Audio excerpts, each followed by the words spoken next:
Mga sangkay, talaga bang nilaglag ni Cayetano ang vice presidente natin dahil tinuloy pa rin ang impeachment?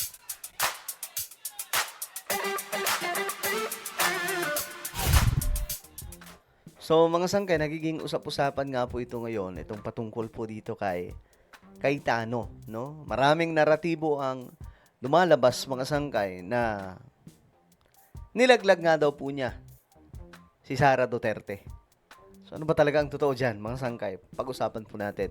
Anyway, bago tayo mag-umpisa, sa mga hindi pa po dyan nakakapag-subscribe sa ating YouTube channel, makikita nyo po yung subscribe button sa baba ng video na to. I-click nyo lamang po yung subscribe, i-click ang bell, at i-click nyo po yung all. Sa mga nanonood po sa Facebook, i-follow nyo po yung ating Facebook page.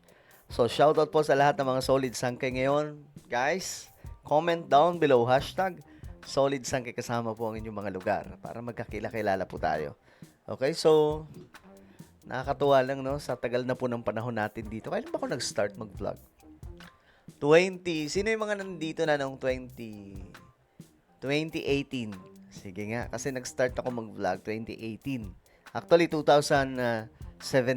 December 2017. Pero nakilala po tayo ng 2019. So, 2019, yun po talaga yung time na nakilala po tayo sa YouTube. So, shoutout po sa mga datihan pa, yung mga pinakauna talaga. At yung mga, syempre, yung mga sumunod na ng mga solid sangkay.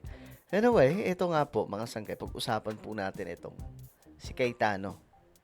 Kasi nga po, may nagkomento na isa pong lawyer about dyan kay Cayetano kung paano daw po niya nilaglag si Vice President Sara Duterte at kung ano ang dahilan, malalaman nyo ngayon. Okay, bago yon mga sangka, ito muna. No? Gusto ko lang pakita sa inyo to kasi itong si Secretary Vince Dizon, kung tutuusin, ito dapat yung maging senador sa Pilipinas. No, sobrang busy ng taong to. Hindi ako kilala ni Secretary Vince Dizon, para lamang po sa inyong kaalaman. Hindi ako kilala ni Secretary Vince Dizon. Never kaming nag-meet or never kami nagkausap, mga sangkay. Wala tayong cellphone number o kahit na ano pa. Basta natutuwa lang po tayo kasi mga sangkay, marami po itong taong tong ginagawa ngayon na kahit hindi pinapakita sa social media, tuloy-tuloy po yung kanyang gawain bilang isang DPWH secretary. At isa ito, mga sangkay, no? Isa ito sa nagawa niya ngayon. Ito yung mega pump natin na plus 2, plus floodgate, plus floodgate, 2 plus floodgate. Or practically done. Yes. Tapos yung 9 daw, all the 9 done by end of the month. Okay, we'll push for that. Nung nagawa to, lalo na ngayon, na mas malakas na, talagang nabawasan yung bawa. So, ibig sabihin, talagang nagwo-work eh. So, dapat replicate lang natin.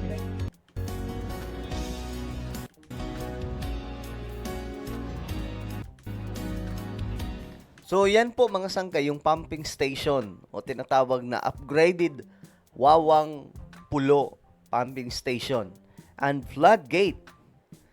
O, ayan, mga sangkay, sa Valenzuela, Ubando, May Kawayan. Ito po ay VV o parang BOM. Tawag nila kasi pinagsama-sama eh. The Drainage System Improvement Project. Ayan. So, ayun nga po dito. Thank you so much, Secretary Vince. Super na-appreciate checking out the Wawang Pulong pumping station kahit super unpredictable ang weather. Ready na for the tag-ulan ang Valenzuela and Bulacan. O ayan, mga sangkay. Ito po ay isa lamang sa ginagawa ngayon ni Secretary Dizon, no, sa Pilipinas. At isa po sa sobrang na-appreciate ko ngayon, mga sangkay, yung ginagawang pagpapagawa ng mas matibay na nakalsada sa Maharlika Highway. Yung ano, 'di ba, yung kalsada papunta from Metro Manila, from Luzon, papunta sa Mindanao, mga sangkay, dumadaan po 'yan sa Visayas at papunta sa Mindanao. Ngayon inaayos na at ngayon lamang po 'yan nangyari kasi marami na pong presidenteng dumaan. hindi po inaayos ng maganda. I mean, hindi po inaayos ng quality talaga yung kalsada. So ngayon, mga sangkay, nakikita ako, dumaan ako sa ibang mga part ng ah, Maharlika Highway. Mga sangkay, talagang maganda na eh. At mayroon daw pong surprise na tumitingin kung ano talaga, kung okay na ba yung kalsada. So, saludo, sana maging senador to. Mga ganitong klase dapat yung mga nagiging leader sa ating bansa. Ngayon, mga sangkay, move forward, no? Itong si Cayetano, pinili ang kapangyarihan daw instead of loyalty.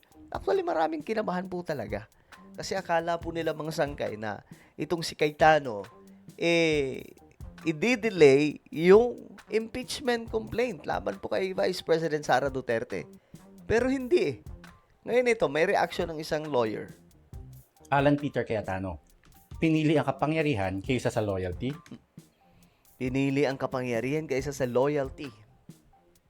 Paano nangyari? Akala ni Alan Peter Cayetano, master strategist siya. Pero ang totoo, na-outplay siya ng sarili niyang greed and ambition. Greed and ambition. Sa kagustuhan niyang to stay in power, wala siyang choice kundi pakitang fair siya at hindi niya hinaharang ang impeachment. Kaya napilitan siyang i-convene ng impeachment court kahit kontra ito sa gusto ni VP Sara. What he doesn't know is yan ang trap. Yan ang trap. Kasi yan naman talaga ang gusto ng mga nagpo-push ng impeachment. Ang makonvene agad ang impeachment court para tuloy-tuloy na ang impeachment process. Kung tutuusin, mas magulo pa nga sana kung pinilit pang palitan ang Senate leadership ngayon. Delay pa yon. Kaya hinayaan na lang munang manatili si Alan. Dahil ang importante, umusad ang impeachment. At umusad nga. So, he betrayed Duterte para sa sarili niya. Dito natin makikita na gagawin niya ang lahat to remain in power. Wala siyang prinsipyo, wala siyang loyalty. Lahat yan, pansarili. Okay. So, yun po yung reaction ngayon ng mga hindi DDS, no? Tungkol po dito kay Cayetano. Actually, pinagre-resign po nila sa Cayetano eh. Marami akong nakikitang post, mga influencers, mga political vloggers, no, influencers, na nananawagan na mag-resign si Cayetano. Pero, ito ay opinion niya mga sanggay. But, kung titingnan natin yung nangyayari, ito lang ha. Hindi ko alam kung baka strategy po ito ng kabila eh. Kasi nga po,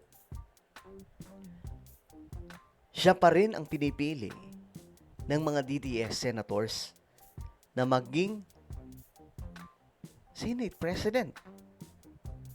So, ibig sabihin, mayroon po silang strategy dyan.